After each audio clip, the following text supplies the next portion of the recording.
Hi guys and welcome muli sa another episode ng Aling Oday's Kitchen. Gagawa tayo ngayon ng black and white pepper crabs.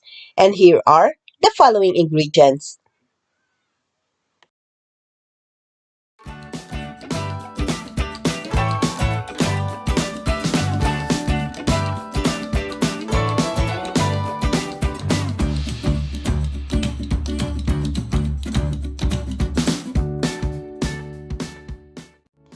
Ang ating first step dito sa ating pan, transfer lang natin yung crabs na hinati sa gitna. Pakukulaan lang natin to. Lagyan natin ng water. And then, takpan lang natin to. Sisimmer natin to for about 3 to 5 minutes after na itong kumulo or hanggang maging half cook lang.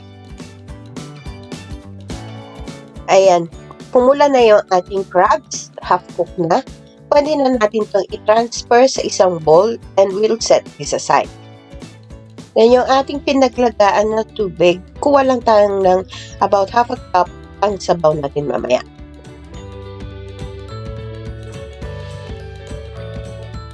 Ang ating next step, i-preheat natin itong pan at tutunawin natin yung butter. Tunaw na yung ating butter. Igigisa na natin yung onion. Gisa lang natin to hanggang sa lumambot or maging translucent yung ating onion.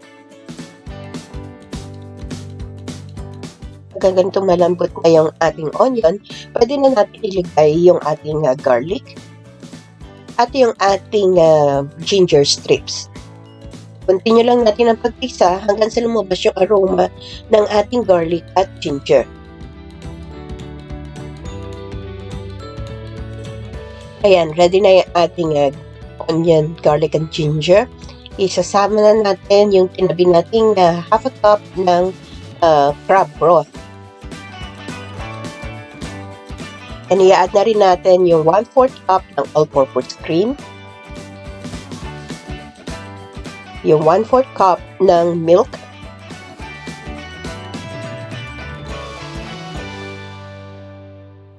Add na rin natin yung 2 to 3 tablespoon ng oyster sauce.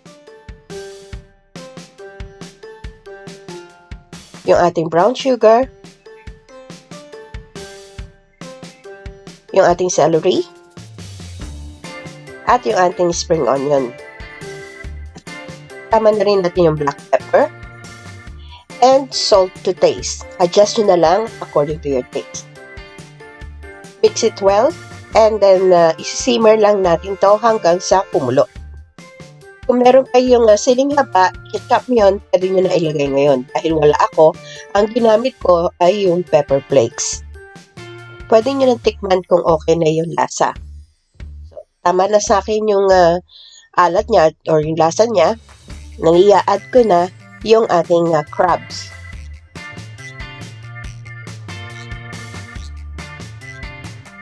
Then, hahaluin lang natin.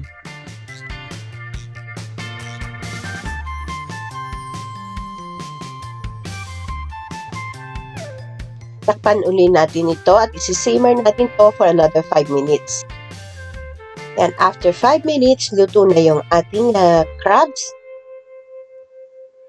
At huling-huli natin ilalagay yung white pepper.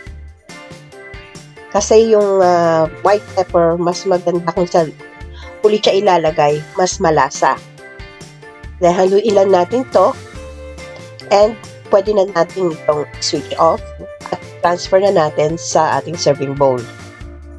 And there you have it, our quick and easy black and pepper crabs. Sana magustuhan niyo itong recipe na ito and share it with your friends. Don't forget to give us a thumbs up and subscribe to my channel.